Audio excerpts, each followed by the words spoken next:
4 punti in 2 partite e la crisi è superata. Dopo il pari di Favignana arriva puntuale la vittoria casalinga per la Nuova Aragona targata Giovanni Falsone. L'allenatore campobellese è riuscito a dare un nuovo volto alla formazione bianco-azzurra che batte il Buseto e risorge in campionato. Lo scontro salvezza è terminato 2-1, ma è stato un successo in rimonta per i padroni di casa.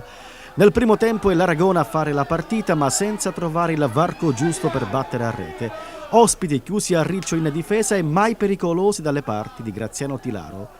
Il Buseto vuole il pari e chiude indenne i primi 45 minuti. La ripresa si apre con l'inaspettato vantaggio ospite, segna il centravanti Di Bella al 50° minuto. L'Aragona reagisce quasi subito e inizia l'arrembaggio alla porta di Gandolfo. Il pareggio arriva al minuto 70 e lo sigla il neoacquisto Andrea Di Salvo. Galvanizzata dal gol, l'Aragona attacca e mette alle corde il Buseto. Nei minuti finali si gioca ad una sola porta, quella degli ospiti. Il tiro di Sorcia, botta sicura e salvato sulla linea da Virzì.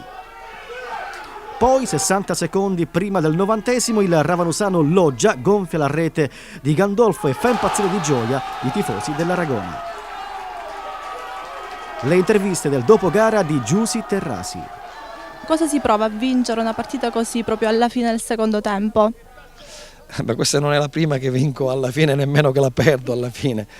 Diciamo che è una soddisfazione doppia, anche perché sappiamo che abbiamo un organico formato da ragazzi che molti sono stati presi anche fra una settimana. È difficile amalgamare tutti questi giocatori tutta una volta, già è difficile a gennaio lavorare, a luglio, agosto, fare la preparazione e farli conoscere. Nel primo tempo non abbiamo subito un tiro in porta, nel secondo tempo, dopo essere andati in vantaggio, non abbiamo subito, anzi addirittura siamo stati pure pericolosi in contropiede, però appena commetti l'ingenuità finisci per pagarla e così è successo anche oggi.